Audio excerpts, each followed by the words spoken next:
welcome to the Tea and Possibilities podcast. I'm Nikki and I'm coming to you from the south coast of England in Southsea in Portsmouth, and this is a podcast all about knitting, crafting and making all the things.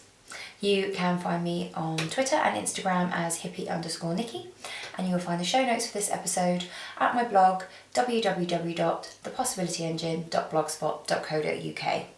And I'll put links to all the social media and my blog, the show notes, everything just down there.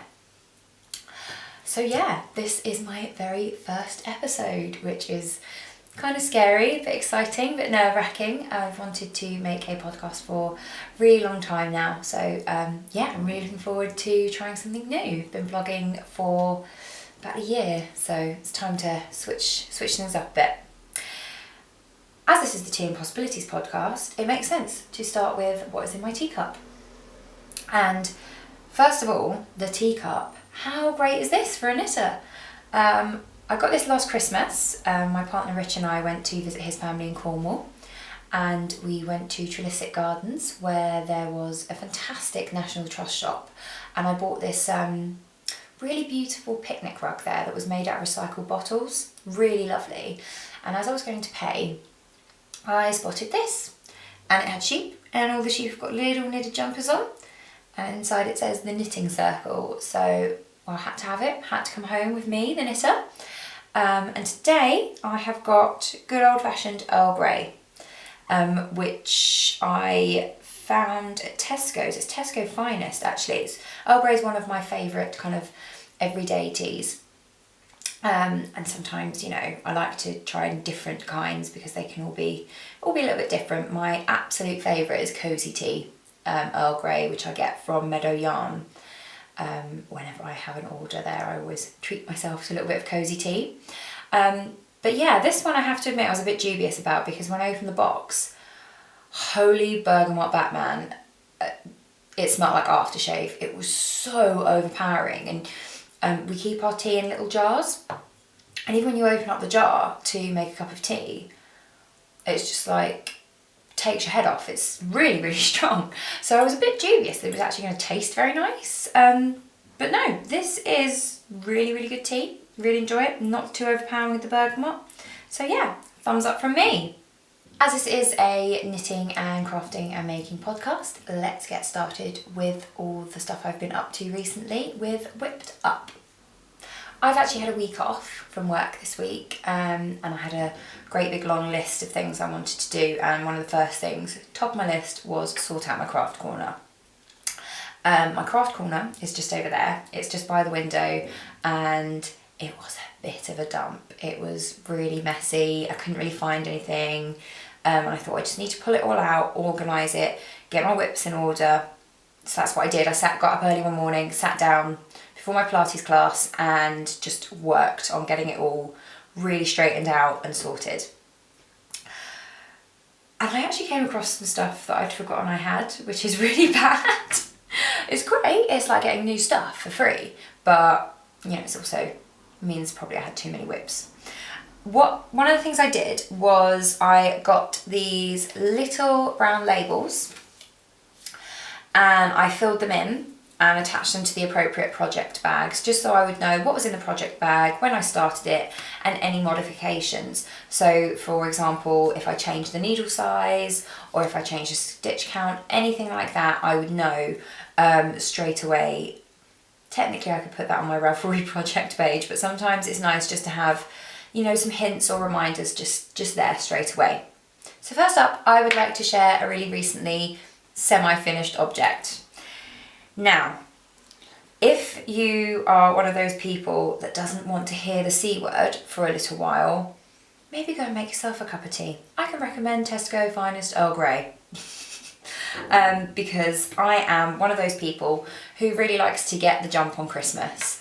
I like to start in about September with anything that I want to make. I want to start buying little bits and bobs then, just because Christmas can be really, really stressful and very expensive if you try and cram it all into December, or even, you know, from the tail end of November. I like to spread the cost, I like to spread the stress, so that when December rolls around, I've kind of almost done everything and I can just enjoy, you know, the festive season. I can make copious amounts of gingerbread men and coconut mice, and I can see all the people I love, and I'm not stressed about I've got to do this and I've got to do that. So I like to get a jump on it. Recently, I finished up some Christmas stockings, which I am giving as part of gifts this year. And I made 5 of them, and they're from Sandra Paul of Cherry Heart blog. It's her candy striped stocking pattern, and I've used Starcraft acrylic yarns. Oops. Just dropping them all over the place. And I did 2 with this purple stripe and the red. And they're not quite finished because I actually made some last year in slightly brighter reds and greens, much more Christmas Town in Nightmare Before Christmas kind of bright colours. And on them I added a load of pom-poms, and I designed some little initials which I stitched onto plastic canvas with little festive motifs, and they were for my boyfriend Rich and I. And he had an R with a little Santa hat, and I had an N with a little candy cane on. And it just gave them, I thought, a little finishing touch, a little personalisation. And I just really want to do that on these as well. So I've got 5 initials to design and stitch, and then I get to make some pom-poms, which I love. I love making pom-poms. Yeah, it's great fun. I love it.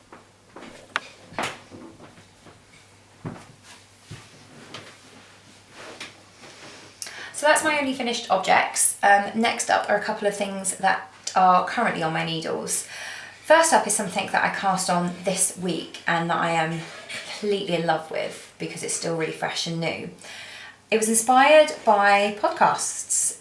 The lovely Katie of Inside Number 23, Molly of a Homespun House, and various other podcasters have all been showing off these amazing Cozy Memories blankets, and they are so beautiful, and they just look colourful and interesting and squishy and all the things I love. So here is my Cozy Memories blanket. It's only 1 row long. See? Just go all the way down there. It's only 1 row long, and I want them to be about 12 to 15, I think. I'm going to get to 12 and see what I think. And we are on 1, 2, 3, 4, 5, 6, 7, 8, 9, 10. 10 at the moment. And these are all from my Etsy accident. I have got in here Owlbat yarn, Stranded Dye Works, My Mama Knits, by Kate Celine, and then some more My Mama Knits.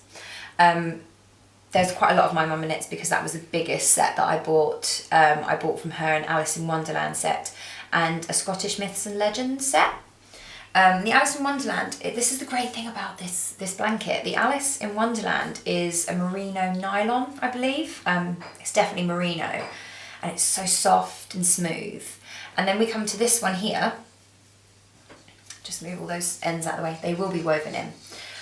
This one here is one of the Scottish Myths and Legends one, and it's a lot more rustic because it's BFL. And I love that. I love that, you know, there's going to be different techniques. There's going to be some solid, some variegated, there'll be some striping later, and all different fibres. Hang on.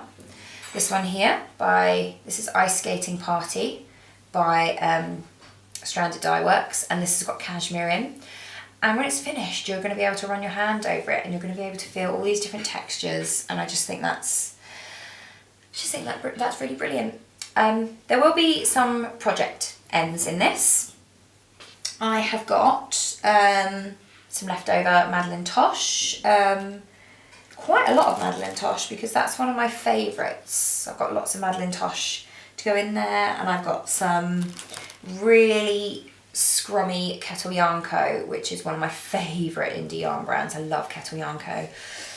So there's lots and lots to go in there. And here's the one that I'm going to be putting in next. This is Owlbat yarn. And it's a little slightly darker rainbow than the bright blue that I started with. And yeah, I'm just really in love with this. It's so simple. You know, we've started watching Star Trek: The Next Generation. And I can work on this without it, you know, taking my attention from the TV too much. So I can thoroughly understand what's going on. So So yeah, that's my current favourite, and I just bought tons and tons of mini skeins, and they make me really happy because it is much cheaper to buy, you know, a little set of mini skeins and have all the colours than it is to buy all the actual full-size colours that I would love to have. So that is living in my Molly Makes Love Craft tote bag, and that is my current love. Really, really enjoying that project. Next up is one that has been in hiatus for a couple of months now, actually. I wanted to put it to one side because I was getting far too into it, and I was neglecting the stockings, which had a deadline, so I thought, let me get those done and then I will come back to this. This is actually not a project bag. This is one of those sanctuary gift sets. So I think my mum got it for Christmas from a work colleague, and it came with all sorts of like really nice bath time goodies in it, but she didn't need the toiletry bag because she already had one. She asked me if I needed it and I said no because I've already got one.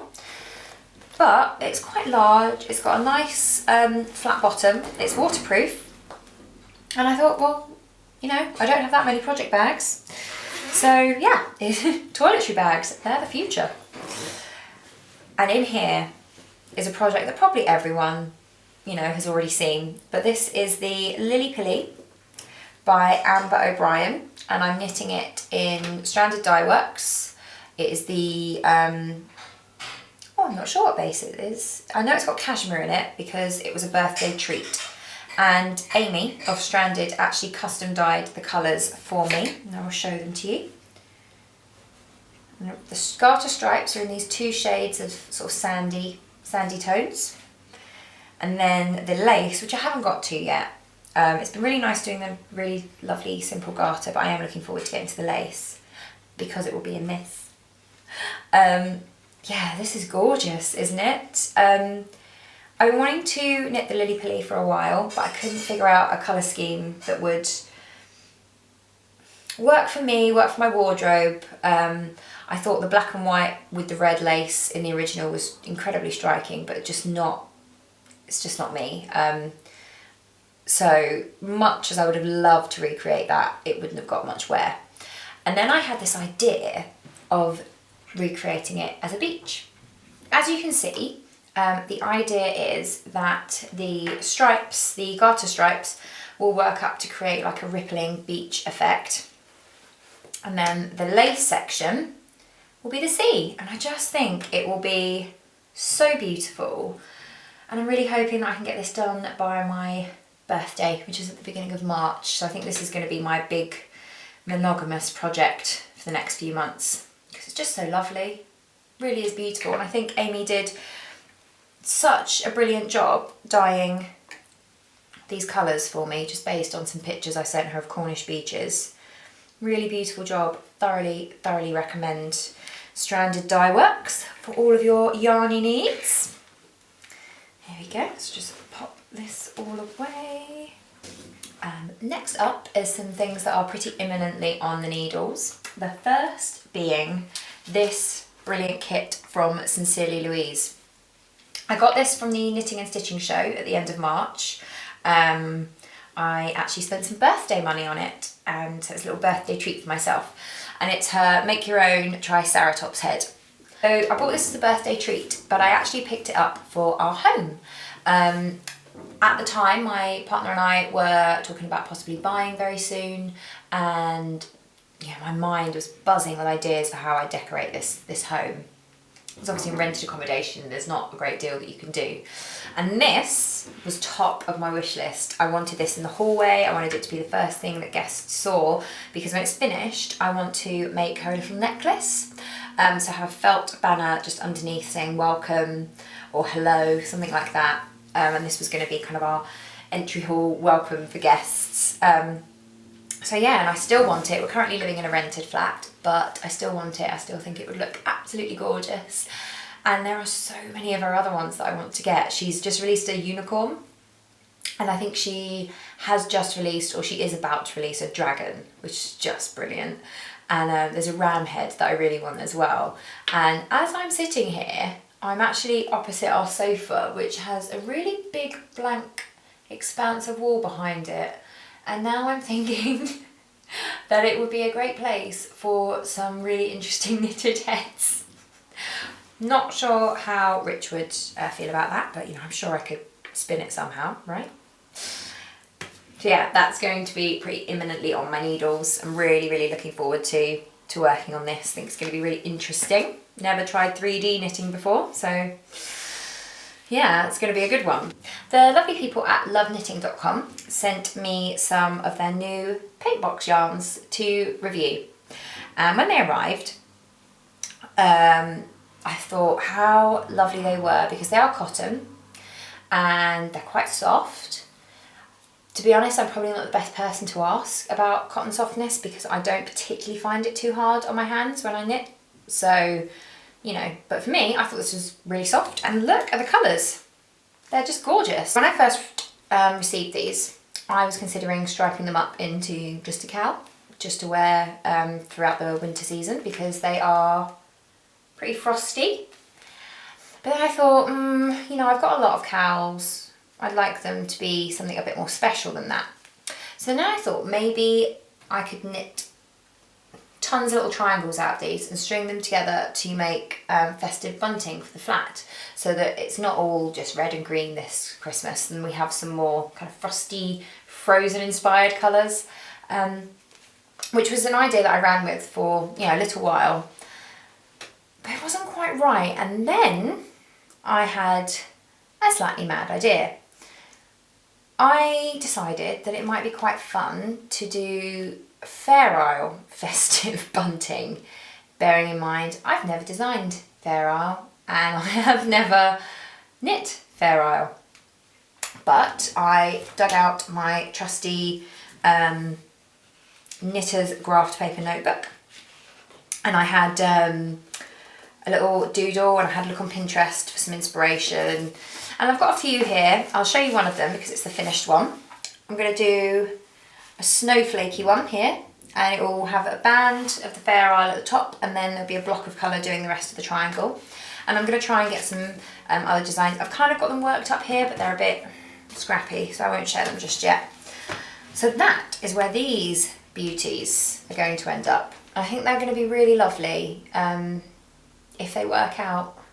I've got to work out gauge and various other things. I've never designed anything before, so, you know, why not try and design something with a deadline that is Christmas? Hey, you know, that's the way you learn, right? So hopefully next time we talk, I will have some progress on those, even if it's just some experimentation and playing around on the needles, which is great fun, so I have no problem with that. Something else that I'd really like to try and work on very soon is my spinning.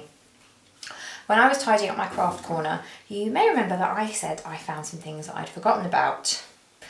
One of them was my Spin City spindle and roving, which I also bought at the knitting and stitching booth. The lovely Louise gave me a very quick demonstration of how to spin, and it looked really lovely, really simple, and I never got around to actually having a go with it when I got home.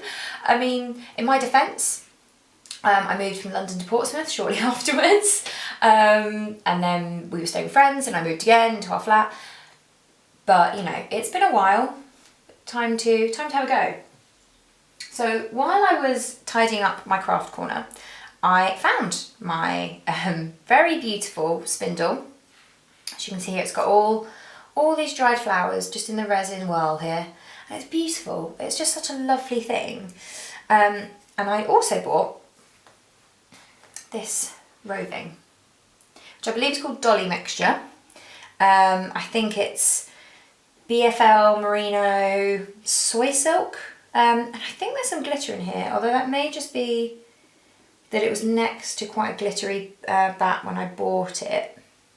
There may be actual glitter in here. No, I think there is. Yeah, but it's beautiful. And I think that it would be great to learn to spin. It's you know, a fun new skill. And I have had a go, which you can just see here, it's rubbish. But this is literally my first ever go at spinning. The drafting is what I'm having most of a problem with. Just can't seem to get it quite right without it getting a twist into the yarn. But you know, I'm getting there. I'm getting there, and I hope there's quite a lot here. So I hope by the time I get down to this end that I will have enough that is good enough to go into my Cozy Memories blanket. That's if I don't poke my eye out first. But yeah, that's my hope with this, because I think that would be a really lovely thing if I could have the first yarn that I've ever spun. I would love to have that in my Cozy Memories blanket. That would mean a lot to me. It wouldn't have to be very good, it would just have to be something that I could knit with and that wasn't going to look horrendous. So yeah, fingers crossed on that score. I will keep practicing.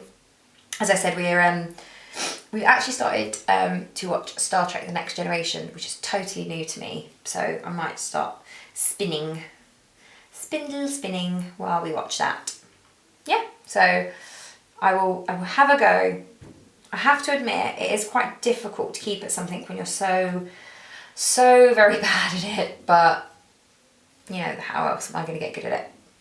I'd really love to have a go on a spinning wheel at some point, actually. That would be great fun. Okay. Something else I tried this week on my week off was yarn dyeing. I have been working on a blog post which is going to bring together all of the sources that I used for my yarn dyeing.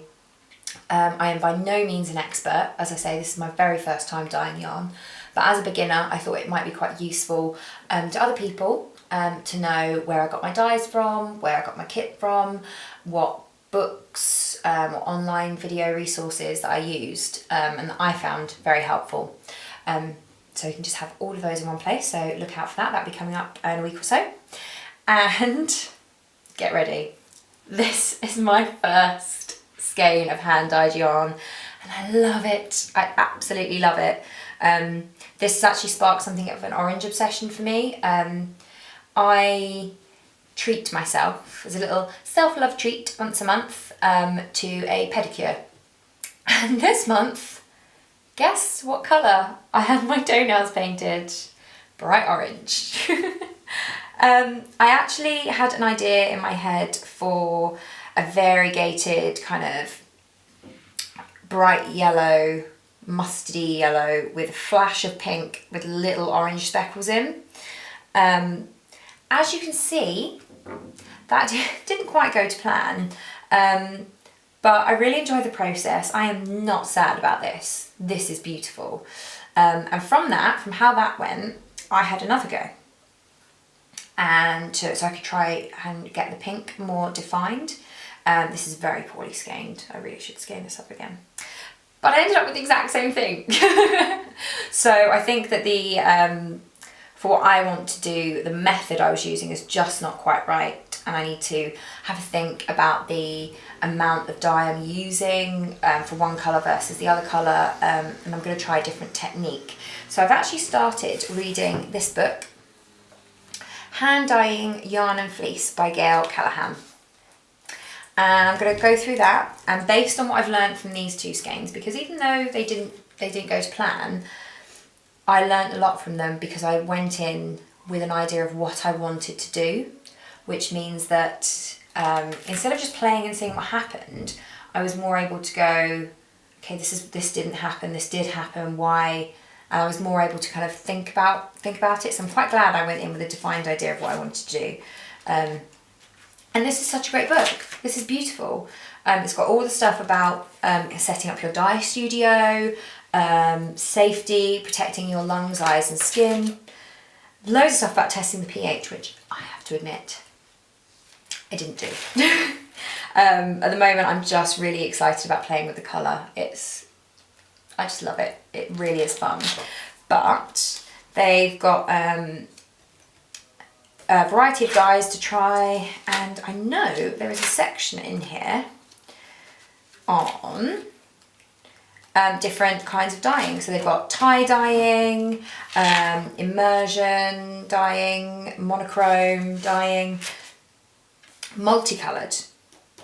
So the 3-step immersion process for multicolored. So this is probably the one that I really need to study. So yeah, I'm really, really, really excited. While spinning is not something I took to like a duck to water, this I love the process. I loved, masking up and putting on the apron and the gloves and mixing all the dyes and feeling a bit like a mad scientist, and then just watching what happened, having an idea, trying with the very, very limited knowledge that I had, trying to use that knowledge to make what I wanted to make.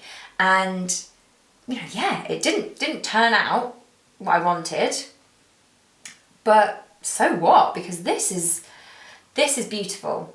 And if I could knit socks, that is what this would become. So this is an incentive to actually get over my fear and knit some socks and actually finish them. So yeah, I'm hoping there's going to be more yarn dyeing in my future. But unfortunately, the kit I used, which was from Doodle Stop, and I will link to it in the show notes, only had 2 skeins and a sock blank. So I might have to play with a sock blank when I finish recording this. I might leave it for in the week. But yeah, I'm kind of out of undyed yarn, which is a bit of a bummer. So I need to have a look online and find some good, reasonable stockists, really, for beautiful undyed yarn that I can go crazy with colour on. So yeah, I'm really, really excited, if you can't tell, because yeah, I just never imagined. I'm not artistic. I don't draw, I can't paint, I can't do any of those things. So I have to admit, I left this dyeing, which I'd wanted to do this week, until Friday, because I kept going, it might go really wrong, but it was just a joy, and I loved every minute of it. It was just, if you haven't tried it, try it. Just try it, because even if it goes wrong and you don't get the yarn of your dreams, you get this, and you get knowledge that will help you one day attain yarn of your dreams. And in the meantime, you've got vitamin D in a skein. What more could you ask for? And now it's time for the final segment of the show. I'm pretty new to this, so there's only 2 segments to start with. It may grow, it may stay short and sweet, who knows. But Knit and Natter is where I just have a chat with you about what I've been up to that week, or things that are on my mind. Yeah, just nattering. And this week I wanted to talk to you about just doing it, because as I alluded to at the beginning of the podcast, I've wanted to podcast for a really long time. I remember discovering Cast On when Rich and I were living in our first flat just outside of London in Watford, and I fell in love with it. Brenda Dane was a genius podcaster, and I'm so sad that she's not podcasting anymore, because her podcast, there was such quality. They were so beautifully thought out, well made. They were just, I love them, and I still listen to them. I've got favourites. Snow Day is really brilliant. If you haven't heard that one, you should check it out. It's one of my favourites. And from there, I quickly discovered a bunch of other audio podcasts, including Never Not Knitting, The Knitmore Girls, Playful Day, Curious Handmade, tons. Fell in love with them. They became the soundtrack to my commute, to the gym, while I was knitting at home. They were my thing. And I think it was the beginning of this year, it was fairly recently, that I discovered video podcasting. And I say discovered because, you guys have been podcasting for quite some time. I mean, the Geeky Girls have been going for 4 years now? So I say discovered in the loosest Nikki meaning of the word, which is stumbling late to every party.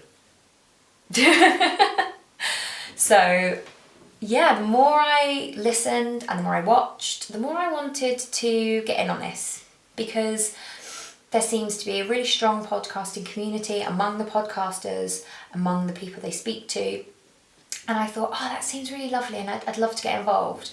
But there was always this little voice going, well, you haven't got much to say. I have a longish commute.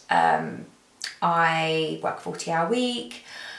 I am the world's slowest knitter. I'm really slow. You are not going to get finished objects every week from me. I'm really sorry. I don't knit socks. Not for want of trying, but I feel like that's a podcasting thing, you know, regular foes and hoes. So yeah, I had this fear of not being good enough, nobody wanting to listen, trolls, haters, etc, etc. And then fairly recently, Katie of the Inside Number 23 podcast, hi Katie, she answered a question about getting started podcasting, and she said just do it. And that really echoed for me something that Brenda Dane had said, you know, all those years ago, you know, years before I'd ever found her, where she said, just get podcasting. I mean, she was one of, I think she was the first knitting podcast, and she didn't want to be alone. She said, join us, you know, fill this niche that is here, find your people, just do it, because your voice is unique. You will always have something to bring because you are different. And hearing Katie say that and having that echo of Brenda, people who I very much admire, who I think create really lovely shows that I really enjoy. You know, to this day, as I said, I still listen to Brenda Dane's podcast, Cast On, and I really look forward to Katie's show every Monday. Sometimes I save it up. But yeah, and I just thought, oh, I can never be that good. But then I thought, well, no, because I'm different and I'm just starting out. So hopefully this podcast, by episode 10, episode 20, episode 30 and so on, will keep getting better. I will get better at it. I will learn more, and I will grow. I think it's really important to do the things that you want to do, even if you find out you don't love them. I think it's really important to have a go. You know, dyeing. I have wanted to do this for months and I kept putting it off because I thought I might end up with mud colour yarn. Well, so what? Over dye it, you know? These are not really, in the grand scheme of things to be frightened of. And if I'm honest, part of the reason that I did not play with this spindle until recently is because I thought I'd be rubbish at it. I mean, I wasn't wrong. I mean, look at it, it is terrible. But, you know, you're not going to be good when you start out. And that's fine. Totally, totally okay. You've just got to do it, because the only way you're going to learn is by taking a first step and taking a second one. So that goes for everything. That's not just about podcasting. If that's what you want to do, you should do it. I mean, I've never felt so awkward in my life just talking to a camera, but you know, it's something I've always wanted to do. It will get easier if I keep doing it, which I hope to. And if I keep spinning every time I watch Star Trek, it will get better. If I keep dyeing, I will eventually achieve that skein that I've got in my head. But you have to start. That is the really, really important thing. You have to start. So that is my wisdom of the week. Thank you very much for sticking with me through this nervous, rambly, slightly discombobulated first episode. If you would like to have a chat, you can get hold of me on Twitter, Instagram, Ravelry, or via my blog. All the links will be down below. Everything I've talked about will be in the show notes, and I hope you have a really, really lovely week, and I will see you next week. Take care, bye!